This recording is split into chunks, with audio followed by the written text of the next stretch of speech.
राधे राधे सभी को। तो आज 5 से 10 मिनट की वीडियो बनेगी पंचवर्षीय योजना पे, ठीक है। ये पंचवर्षीय योजना जिसे 5 ईयर प्लान कहते थे पहले, योजना आयोग अब योजना आयोग के जगह नीति आयोग आ गया है, ठीक है। तो इससे आप लोग देखे होंगे PYQ से अभी भी क्वेश्चन बनते हैं, इसके समाप्त होने के बाद भी देखे होंगे 2-4 क्वेश्चन इस पे पूछ ही देता है किसी भी एग्जाम में। तो हम लोग चलते हैं, इसको कर लेते हैं, ठीक है। 5 से 10 मिनट लगेंगे, इसको कंप्लीट कर लिया जाए। चलिए तो स्टार्ट करते हैं। प्रथम पंचवर्षीय योजना, ओके। इसकी अवधि था कब तक? 1951 से 1956 तक अवधि था। मॉडल कौन से किस पर आधारित था ये प्रथम पंचवर्षीय योजना? तो हेरोल्ड डोमार मॉडल पे, ठीक है। उद्देश्य इसका था कृषि विकास। ऐसे पूछ देगा कि प्रथम पंचवर्षीय योजना के टाइम का उद्देश्य क्या है, तो ये क्या था? तो कृषि विकास था, ठीक है। और प्रमुख कार्य मतलब देख लेते हैं कि प्रथम पंचवर्षीय योजना के तहत क्या क्या कार्य हुई। तो सबसे पहले कि कई बड़ी सिंचाई परियोजनाएं शुरू हुई। कौन कौन सी? तो ब्यास भाखड़ा नांगल परियोजना, दामोदर घाटी परियोजना, ओके। इसी के टाइम पीरियड हुआ। अगला देखते हैं दूसरी पंचवर्षीय योजना। इसका टाइम पीरियड कब था? कब तक से कब तक था? तो अवधि इसका अवधि इसका था 1956 से 1961 तक। मॉडल किस मॉडल पे आधारित था? तो ये PC महालनोबिस मॉडल पर, ठीक है। और इसका उद्देश्य क्या था? प्रथम पंचवर्षीय योजना का उद्देश्य देखें, कृषि विकास था। और द्वितीय पंचवर्षीय योजना का उद्देश्य क्या है? औद्योगिक विकास, ठीक है, औद्योगिक विकास। और प्रमुख कार्य देखते हैं कि इसके टाइम पीरियड में क्या क्या होता है। तो अनेक महत्वपूर्ण उद्योग स्थापित किए जाते हैं। कौन कौन से? Hindustan steel limited Durgapur, Britain की सहायता से ये स्टार्ट होता है, प्रारंभ होता है। तो 1956 में तो ऐसे ब्रिटेन की सहायता से ये बनना प्रारंभ हुआ। उसके बाद ये आरंभ यानी कि अपना कार्य स्टार्ट किया कब से? 1962 से। उसी तरह है भिलाई इस्पात संयंत्र 1955 में, और सोवियत संघ की यानी कि रूस की सहायता से बना, आरंभ हुआ 1959 में। अगला है हिंदुस्तान स्टील लिमिटेड राउरकेला, और ये जर्मनी की सहायता से स्टार्ट हुआ 1959 में, अपना कार्य आरंभ किया 1962 से। तो अगला देखते हैं हम लोग तीसरी पंचवर्षीय योजना। और सारे जितने भी इसमें पॉइंट लिखे गए हैं नोट्स में, ठीक है, सारे क्वेश्चन में आ चुके हैं। PYQ में देखिएगा किसी भी एग्जाम में आ चुके हैं ये, ठीक है। तो इसमें कोई भी एक्स्ट्रा कुछ नहीं है, इसीलिए 10 मिनट ही चलेगी वीडियो। उसी तरह देखिए इसको तीसरी पंचवर्षीय योजना देखते हैं कि इसका अवधि कब से कब तक था। तो 1961 से 1966 तक था। और इसका उद्देश्य जो था अर्थव्यवस्था को आत्मनिर्भर बनाना, ठीक है। और आगे दिया नहीं है आर्थिक विकास होगा या सतत विकास, जो भी हो आर्थिक विकास, ठीक है। आप लोग बताइएगा, मिट गया है पता नहीं कैसे।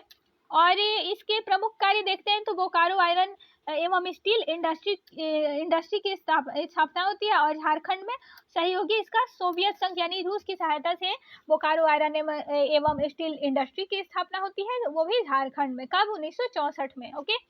अगला हरित क्रांति की शुरुआत इसी टाइम पीरियड होती है। किसमें? मतलब तीसरी पंचवर्षीय योजना में ही हरित क्रांति की शुरुआत होती है। और ये तो मतलब इम्पोर्टेंट है, अभी भी पूछा जाता है, आप लोग देखिएगा, अभी आएगा भी एग्जाम में कभी कभी। जैसे भारत में हरित क्रांति के जनक किसको माना जाता है? तो ये एम एस स्वामीनाथन को माना जाता है। और विश्व में हरित क्रांति के जनक किसको माना जाता है जी? तो ये नॉर्मन ई बोरलाग को माना जाता है। अगला दिया है कि भारत में हरित क्रांति से सर्वाधिक प्रभाव किसको ज्यादा प्रभाव पड़ा है? तो गेहूं एवं चावल की फसल पर ज्यादा प्रभाव पड़ा है। सबसे असफल योजना कौन कौन सी? कारण था इसका, ये सबसे असफल योजना थी कौन सी? तीसरी पंचवर्षीय योजना सबसे असफल थी। क्यों असफल थी? क्योंकि भारत और चीन का युद्ध चल रहा था, और 1962 में जो हुआ था, ओके। ये पूछता है कब हुआ था और किस पंचवर्षीय योजना के टाइम पे भारत और चीन युद्ध हुआ था। तो ये तीसरा पंचवर्षीय योजना के टाइम पीरियड हुआ था। इसीलिए तीसरी पंचवर्षीय योजना के जो उद्देश्य थे, ये उद्देश्य हम लोग नहीं कायम कर पाए, ये वाले आत्मनिर्भर बनने वाले। उसके बाद से भारत और पाक का युद्ध भी हुआ 1965 में। उसी के टाइम पीरियड में भीषण सूखा भी उसी टाइम पड़ना था, अकाल पड़ा था 1966 में, ठीक है। योजना अवकाश और योजना अवकाश से ये 3 साल का गैप हो गया था, 1966 से 1966 से 1969 तक। और कारण इसके क्या थे, तो तीसरी पंचवर्षीय योजना विफल हो गया था, यही कारण था। और भी कारण थे लेकिन इसमें कुछ दिया नहीं है, आप लोग डिटेल पढ़िएगा।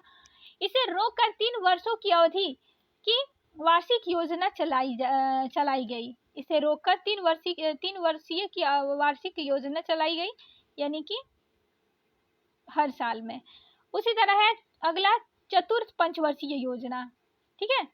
इसका अवधि जो था 1969 से 1974 था और किस मॉडल पर आधारित है, चौथा पंचवर्षीय योजना, तो ये DR गाडगिल मॉडल पर आधारित था। ये पूछता है, आप लोग मॉडल जरूर ध्यान दीजिएगा और उद्देश्य। उसके बाद है स्थिरता के साथ आत्मनिर्भरता, कृषि तथा सिंचाई पर महत्व। इसके उद्देश्य रखे गए। क्या क्या कार्य हुए हैं, अब प्रमुख कार्य पढ़ लेते हैं क्या क्या हुए हैं। तो ये 14 बैंकों का राष्ट्रीयकरण हुआ है इसी टाइम पीरियड में। मतलब ये चतुर्थ पंचवर्षीय योजना के तहत ही क्या क्या हुआ, तो 14 बैंकों का राष्ट्रीयकरण हुआ। कब हुआ, ये भी एग्जाम में बनता है, इकोनॉमिक्स के क्वेश्चन में आता है कि 19 जुलाई को यानी 1969 को हुआ 14 बैंकों का राष्ट्रीयकरण। फिर इसरो की स्थापना हुई। कब हुई थी इसरो की स्थापना, आप लोग बताइएगा। उसके बाद है सलेम इस्पात संयंत्र तमिलनाडु, ठीक है, सलेम इस्पात संयंत्र तमिलनाडु। आप लोग कमेंट में बताइएगा जरूर जो भी बोल रहे हैं, और इससे पता चलेगा कमेंट में जो भी आंसर देगा कि कौन कौन देख रहा है, किसको किसको हेल्प हो जा रही है मेरे से। चलिए, तो सलेम इस्पात संयंत्र तमिलनाडु में। उसके बाद विशाखापत्तनम इस्पात संयंत्र की स्थापना हुई इसी के टाइम पीरियड। फिर विजयनगर इस्पात संयंत्र की स्थापना कर्नाटक में। ओके, चलिए आगे हम लोग बढ़ते हैं। श्वेत क्रांति की शुरुआत होती है 1970 में। श्वेत क्रांति की शुरुआत 1970 में, और श्वेत क्रांति के जनक कहे जाते हैं वर्गीज कुरियन। ऑपरेशन फ्लड नाम दिया गया। उसके बाद है इस पंचवर्षीय योजना में भारत की कृषि वृद्धि दर सर्वाधिक रही। किस योजना में, चतुर्थी पंचवर्षीय योजना में। अगला दिया है पांचवी पंचवर्षीय योजना, इसको पढ़ते हैं हम लोग। पांचवी पंचवर्षीय योजना कब से कब तक चली थी, तो 1974 से 78 तक। 1 साल पहले ही बंद हो गई थी। 5 वर्ष की चलती है ये योजना। जैसे 74 से 79 तक चलना चाहिए था, तो पहले ही 78 में समाप्त हो जाता है। देखिए कैसे। तो उद्देश्य इसका क्या था, पहले उद्देश्य पढ़ लेते हैं कि गरीबी उन्मूलन एवं आत्मनिर्भरता की प्राप्ति। आप लोग सारे उद्देश्य इसका देखिएगा जरूर, क्योंकि उद्देश्य से क्वेश्चन बनता है कि किसमें औद्योगिक विकास को बताया गया, किस पंचवर्षीय योजना में कृषि पर ध्यान दिया गया, किस पंचवर्षीय योजना में गरीबी उन्मूलन पर ध्यान दिया गया। ये सब करके ऐसे क्वेश्चन बनता है। तो 5वीं पंचवर्षीय योजना में क्या क्या हुआ, तो पहले तो गरीबी उन्मूलन और आत्मनिर्भरता की प्राप्ति इसका उद्देश्य रखा गया। और अगला दिया है कि पहली बार गरीबी हटाओ का नारा भी दिया गया। किसमें, 5वीं पंचवर्षीय योजना में पहली बार गरीबी हटाओ का नारा कब दिया गया, ऐसे क्वेश्चन पूछता है। तो किस पंचवर्षीय योजना के तहत, तो 5वीं पंचवर्षीय योजना के तहत। उसके बाद देखिए 1975 में 20 सूत्रीय कार्यक्रम की शुरुआत, ये भी पूछता है अभी भी, ध्यान रखिएगा कि 20 सूत्रीय कार्यक्रम की शुरुआत कब हुई, तो 1975 में हुई। किसके टाइम पीरियड में, किस पंचवर्षीय योजना के तहत, तो 5वीं पंचवर्षीय योजना के तहत। ओके, 1975 में। जनता पार्टी की सरकार ने इसे 4 साल में समाप्त कर दिया, ठीक है।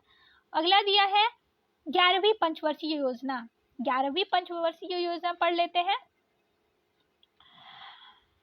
अवधि इसका था 2007 से 2012 तक। 11वीं पंचवर्षीय योजना का उद्देश्य था तीव्रतम एवं समावेशी विकास। देखिए सबसे इम्पोर्टेंट इसके यही बनते हैं, क्या बनते हैं कि समावेशी विकास। समावेशी विकास लक्ष्य उद्देश्य किस योजना के तहत, यानी किस पंचवर्षीय योजना में रखा गया था समावेशी विकास, तो ये 11वीं पंचवर्षीय योजना जो कि 2007 से 2012 तक चली थी। अगला दिया है 12वीं पंचवर्षीय और लास्ट पंचवर्षीय योजना यही थी। देखिए अवधि इसका था 2012 से 17 तक। उद्देश्य था तीव्र समावेशी एवं सतत विकास। अब आप लोग कंफ्यूज मत होइएगा कि यहाँ 11वीं में भी समावेशी विकास दिया है और इसमें भी समावेशी विकास दिया है, लेकिन आप लोग ये तो ध्यान दीजिए कि 11वीं पंचवर्षीय योजना में तीव्रतम एवं समावेशी विकास ही है ओनली, ठीक है। और इसमें क्या है, उद्देश्य इसका तीव्र, समावेशी एवं सतत विकास को भी बताया गया है। तो ये ध्यान देना है कि सतत विकास, समावेशी एवं सतत विकास किस योजना के तहत उद्देश्य रखा गया था, तो ये 12वीं पंचवर्षीय योजना के तहत रखा गया था।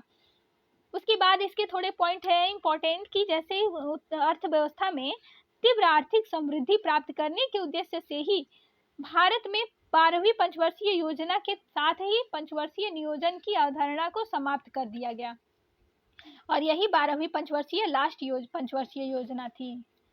इसके साथ ही नीति आयोग द्वारा 15 वर्षीय, 7 वर्षीय और 3 वर्षीय कार्य योजना तैयार की जा रही है, यानी तैयार कर दी गई है।